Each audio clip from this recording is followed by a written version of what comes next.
बिस्मिल्लाहिर्रहमानिर्रहीम, अस्सलाम वालेकुम। वेलकम टू नई सर्चल अकेडमी। अॼु असांजो टॉपिक आहे सेल स्ट्रक्चर में सेल ऑर्गेनेल्स। हाँ शुरुआत में असां इन सॼे चैप्टर में कहिड़ी कहिड़ी शयूं कवर कयूं। सभ खां पहिरियां इंट्रोडक्शन टू सेल, उन में discovery of cell, types of cell, difference between plant and animal cell, ऐं उन खां बाद में difference between prokaryotic and eukaryotic cell. So अॼु असां शुरुआत कयूं था सेल ऑर्गेनेल्स जी।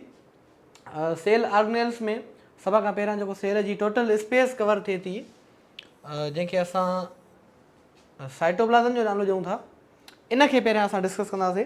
साइटोप्लाज़म साइटोप्लाज़म जेको आहे सेल जो हिसो आहे, पार्ट आहे। वैसे इन खे पढ़ण खां पहिरियां असां हिकिड़ी शइ डिस्कस कंदासीं, प्रोटोप्लाज़म।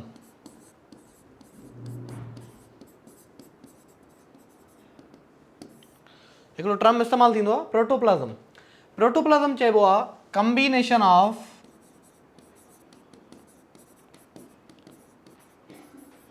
साइटोप्लाज़म एंड न्यूक्लियस। टर्म इस्तेमालु थींदो आहे प्रोटोप्लाज़म जॾहिं साइटोप्लाज़म ऐं न्यूक्लियस जे कॉम्बिनेशन खे असां लफ़्ज़ कंदा आहियूं त असां उनखे प्रोटोप्लाज़म चवंदा आहियूं। सो साइटोप्लाज़म ऐं न्यूक्लियस जे कॉम्बिनेशन खे चवंदा आहियूं प्रोटोप्लाज़म। मतिलबु सेल जो जेको टोटल हिसो आहे, टोटल जेको मास आहे, लिविंग मास, असां उनखे प्रोटोप्लाज़म नालो ॾियूं था। सो जेको टोटल मास आहे उहो ॿिनि शयुनि में कवर थिए थो, हिकिड़ो साइटोप्लाज़म में ऐं ॿियो असांजो न्यूक्लियस में। सो असां प्रोटोप्लाज़म खे ॿियो छा चवंदा आहियूं, living mass of cell. Living mass of cell इहो तव्हांखे नोट करिणो आहे। त प्रोटोप्लाज़म छा आहे? प्रोटोप्लाज़म जो मक़सदु combination of cytoplasm and nucleus. So cytoplasm and nucleus make protoplasm. What is protoplasm? Protoplasm is living mass of cell. मतिलबु जेको सेल जो टोटल मास आहे, एरिया आहे, उहा कवर करे थो साइटोप्लाज़म ऐं न्यूक्लियस। असां उन साइटोप्लाज़म ऐं न्यूक्लियस जी कॉम्बिनेशन खे प्रोटोप्लाज़म चऊं था। इहो तव्हां नोट कजो। उन खां बाद में असां ॾिसूं था साइटोप्लाज़म खे। त साइटोप्लाज़म जेको आहे असां हिनखे सिंपल चवंदा आहियूं, cytoplasm means gel. Cytoplasm means gel. हिकिड़ो लफ़्ज़ इस्तेमालु थींदो आहे जेल ऐं ॿियो थींदो आहे sol. Gel and sol. Gel जो मक़सदु हूंदो आहे विस्कस ऐं सॉल जो मक़सदु हूंदो आहे non viscous.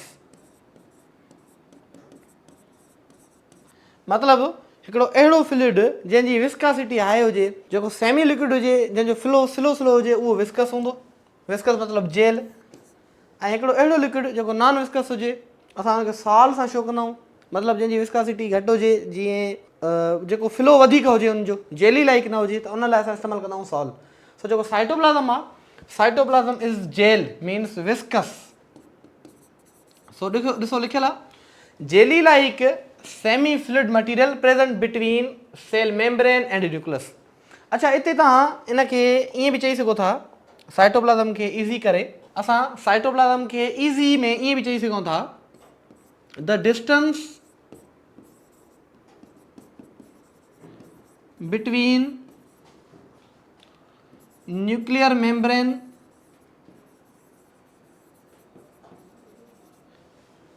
And plasma membrane.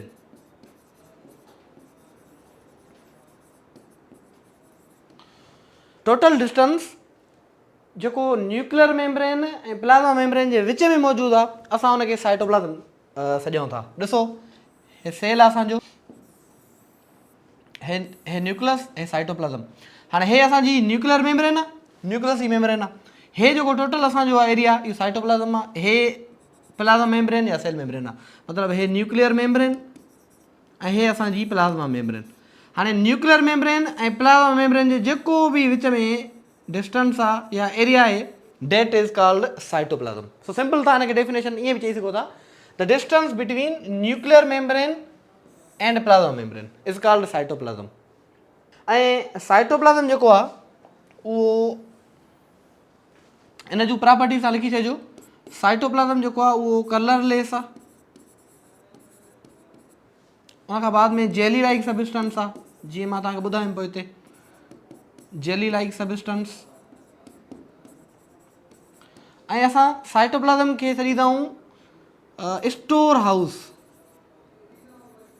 House या वरी ग्राउंड सबस्टेंस। हाणे स्टोर हाउस या ग्राउंड सबस्टेंस हिन खे छो सॾींदा आहियूं, छो जो हे ऑर्गेनेल्स खे स्टोर कंदो आहे पंहिंजे एरिया में। जेके बि असांजा ऑर्गेनेल्स अचनि था न, चाहे उहे मेम्ब्रेनस हुजनि, चाहे नॉन मेम्ब्रेनस हुजनि, चाहे असांजा डबल मेम्ब्रेनस हुजनि, उन्हनि खे जेका पोज़ीशन ॾिए थो या उन्हनि खे जेको जॻह ॾिए थो, स्टोर करे थो, उहो साइटोप्लाज़म ॾिए थो। सो इन करे साइटोप्लाज़म जेको आहे उहो कलरलेस बि आहे, जेली लाइक सबस्टेंस आहे असांजो, ऐं असां हिन खे स्टोर हाउस या ग्राउंड सबस्टेंस चऊं था, छो जो इहो ऑर्गेनेल्स खे स्टोर करे थो। ॾिसो साइटोप्लाज़म जेको आहे इहो कंपोज़ थियल हूंदो आहे तक़रीबन 70 खां 90% वाटर जो, जंहिंमें प्रोटीन्स अची वञनि थियूं तव्हांजा एंजाइम, साल्ट्स ऐं डिज़ॉल्व मटीरियल, मतिलबु जेको इहो फ्लूइड आहे इहो 70 खां 90% वाटर जो ठहियल आहे। उहो वाटर छा कंटेन करे थो, प्रोटीन्स कंटेन करे थो, एंजाइम्स कंटेन करे थो ऐं साल्ट्स कंटेन करे थो। ऐं हे ॾिसो all cell organelles are suspended in cytoplasm. पाण डिस्कस कयोसीं त साइटोप्लाज़म खे असां स्टोर हाउस या ग्राउंड सबस्टेंस इन करे चऊं था त छो जो इहो जेके बि ऑर्गेनेल्स आहिनि उन्हनि खे पोज़ीशन ॾिए थो या उन में सस्पेंड थियल आहिनि। पॉइंट लिखियलु आहे all cell organelles are suspended in cytoplasm. उन खां बाद में जेके बि रिएक्शन्स थियनि था, असांजा मेटाबॉलिक रिएक्शन जेके सेल में थियनि था, उन्हनि जी जेका स्पेस आहे, उन्हनि जी जेका साइट आहे, उहा बि असांजी साइटोप्लाज़म आहे। So site of many metabolic reaction is cytoplasm. वैसे हर ऑर्गेनेल्स में थियनि था अलॻि, पर साइटोप्लाज़म में बि थींदा आहिनि। उन खां बाद में जेको साइटोप्लाज़म आहे उहो मटीरियल्स जेके बि हूंदा आहिनि इनसाइड द सेल, उन्हनि जी मूवमेंट या उन्हनि जी ट्रांसपोर्ट में बि हेल्प कंदो आहे। सो हे ॾिसो हे तव्हांजी न्यूक्लियर मेम्ब्रेन आहे, मतिलबु न्यूक्लियस जी मेम्ब्रेन आहे। ऐं उन खां बाद में हीअ जेका आहे टोटल तव्हांजी सेल मेम्ब्रेन या प्लाज़्मा मेम्ब्रेन आहे। So the distance between nuclear membrane and plasma membrane is called as a cytoplasm. Okay clear. ऐं हे बि तव्हांजो क्लियर थी वियो। हिकिड़ो लफ़्ज़ हूंदो आहे जेल ऐं ॿियो सॉल। जेल जेको हूंदो आहे उहो विस्कस लाइ असां इस्तेमालु कंदा आहियूं ऐं सॉल नॉन विस्कस लाइ। सो जेको असांजो साइटोप्लाज़म आहे उहो जेली लाइक सबस्टेंस आहे, जेल आहे ऐं विस्कस आहे। क्लियर। उन खां बाद में साइटोप्लाज़म लाइ उन खां बाद में ॾिसो साइटोप्लाज़म जी डिवीजन थींदी आहे। साइटोप्लाज़म जी डिवीजन थींदी आहे। हाणे डिवीजन जी जेकॾहिं मां ॻाल्हि कयां त जेको सेल डिवीजन जो प्रोसेस आहे, मतिलबु हिकिड़ो सेल डिवाइड थिए थो ॿिनि सेलनि में या चइनि सेलनि में थ्रू माइटोसिस एंड मियोसिस, त उन सेल में प्रोसेस हलंदा आहिनि कुझु। कहिड़ा प्रोसेस हलंदा आहिनि? सभ खां पहिरियां न्यूक्लियस जी डिवीजन थींदी आहे। मतिलबु जेको उहो सेल हूंदो आहे असांजो हिकिड़ो पेरेंटल सेल जंहिंखे असां चवंदा आहियूं, उन मां न्यूक्लियस जी डिवीजन थींदी आहे ऐं बाद में साइटोप्लाज़म जी डिवीजन थींदी आहे। न्यूक्लियस जी डिवीजन इन करे थींदी आहे छो जो उन में जेनेटिक मटीरियल मौजूदु हूंदो आहे। जेनेटिक मटीरियल मौजूदु हूंदो आहे त असां सम्झी वेंदासीं जेको अॻिलो सेल ठहंदो उहो कंहिंजी बेसिस ते ठहंदो, उन प्रीवियस सेल जी बेसिस ते ठहंदो।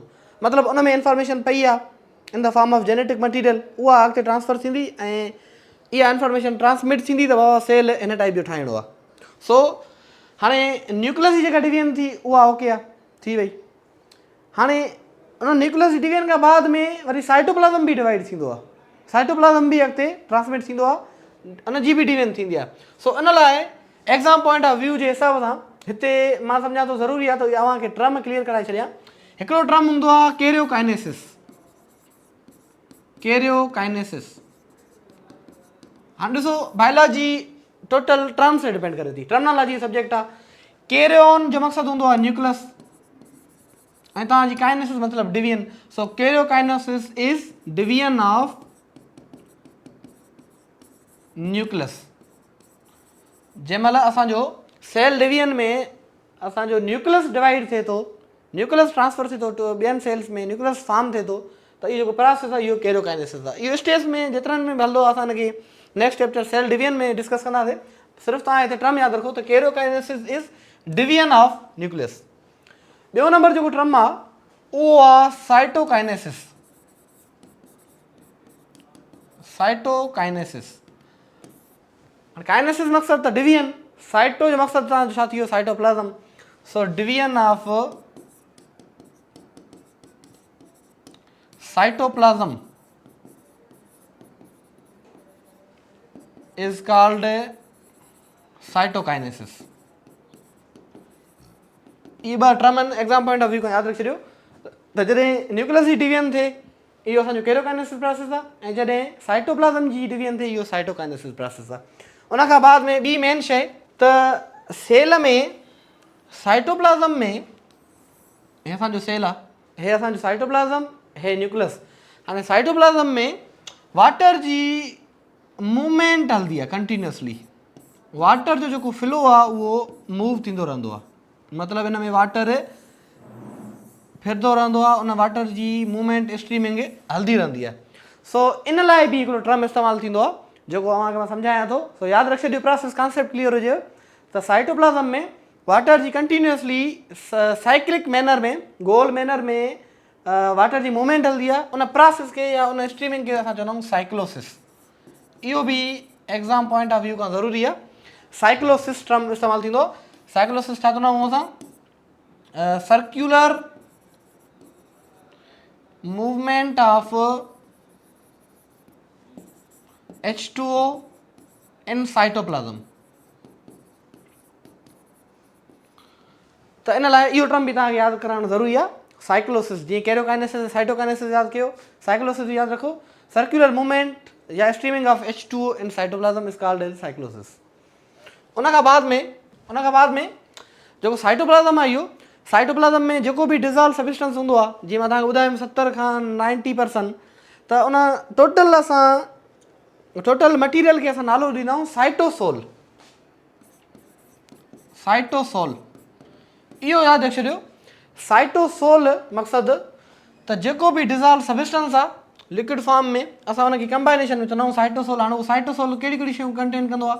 साइटोसोल कंटेन कंदो आहे तव्हांजो water, enzymes, proteins and salts वग़ैरह।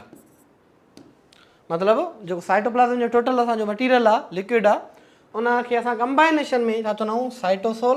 उन साइटोसोल में असांखे कहिड़ी कहिड़ी शइ मिलंदी आहे? वाटर मिलंदो आहे, एंजाइम्स मिलंदा आहिनि, प्रोटीन्स मिलंदियूं आहिनि, ऐं उन खां बाद में कुझु इनऑर्गेनिक साल्ट्स मिलंदा आहिनि। सो हीअ बि शइ ज़रूरी आहे, इहो बि तव्हां नोट रखी छॾियो।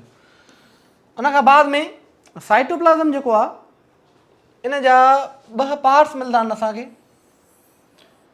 साइटोप्लाज़म खे असां 2 पार्ट्स में डिवाइड कयो आहे।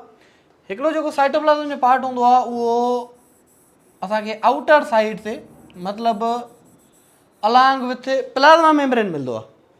हिकिड़ो असांजो साइटोप्लाज़म पार्ट आहे जेको असांखे आउटर साइड प्लाज़्मा मेम्ब्रेन सां अटैच मिलंदो आहे, उन सां गॾु मिलंदो आहे। असां साइटोप्लाज़म जे उन हिसे खे नालो ॾींदा आहियूं एक्टोप्लाज़म। वरी ॿियो जेको आहे असांजो हिसो, उहो असांखे न्यूक्लियस जे अराउंड मिलंदो आहे, न्यूक्लियस जे अलॉन्ग विथ मिलंदो आहे। मतिलबु हिकिड़ो हे सॼो हिसो थी वियो ऐं हिकिड़ो हे सॼो हिसो थी वियो। असांजो साइटोप्लाज़म 2 हिसनि में डिवाइड थियल आहे। इनखे डीप में नथा वञूं त कहिड़ो ग्रेन्युलर हूंदो आहे, कहिड़ो रफ हूंदो आहे। सिर्फ़ु टर्म्स जी बेसिस ते तव्हां यादि रखो त cytoplasm is divided into 2 parts. The one is ectoplasm and second one is endoplasm which is present around the nucleus. So ectoplasm में प्लाज़्मा मेम्ब्रेन सां अलॻि में मौजूदु आहे, ऐं जेको असांजो एंडोप्लाज़म आहे उहो वरी न्यूक्लियस जे अराउंड मौजूदु आहे। एंडोप्लाज़म एंडोप्लाज़म बायोलॉजी टर्मिनोलॉजी जी मां तव्हांखे ॿुधायुमि त हिते एंडो ऐं एक्टो जेके लफ़्ज़ आहिनि, इहे किथे बि जेकॾहिं अची वञनि त तव्हांखे इन जी सेम मीनिंग रखणी आहे। एक्टो जेको मक़सदु आहे, एक्टो लफ़्ज़ शो कंदो आहे आउटर खे। एक्टो मक़सदु आउटर, छो जो हे असांखे आउटर फॉर्म में मिले पियो, आउटर जॻह ते मिले पियो।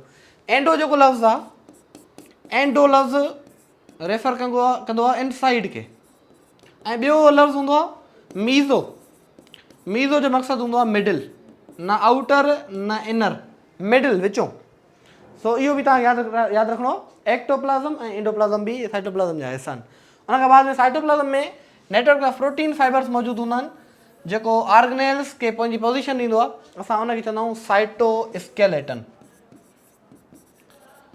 साइटोस्केलेटन असां सेल ऑर्गेनेल्स में इनखे डिस्कस कंदासीं। इहो हिकिड़ो प्रोटीन्स जो नेटवर्क हूंदो आहे साइटोप्लाज़म में, जेको हर ऑर्गेनेल खे पंहिंजी पोज़ीशन ॾींदो आहे। असां उन नेटवर्क ऑफ प्रोटीन फाइबर्स खे छा चवंदा आहियूं? साइटोस्केलेटन। सो हे सॼो कुझु हुयो तव्हांजे साइटोप्लाज़म जे बारे में। साइटोप्लाज़म जो इंट्रोडक्शन तव्हां यादि रखी छॾियो आहे छा, जेली लाइक सब्सटेंस जो नेचर कीअं अथसि ऐं कहिड़ी कहिड़ी शयूं कंटेन करे थो। उन खां बाद में उन जा कहिड़ा टाइप्स आहिनि या उन में जेके टर्म्स इस्तेमालु थियनि था उहे तव्हां यादि रखी छॾियो। हाणे नेक्स्ट असां टॉपिक ते हलूं था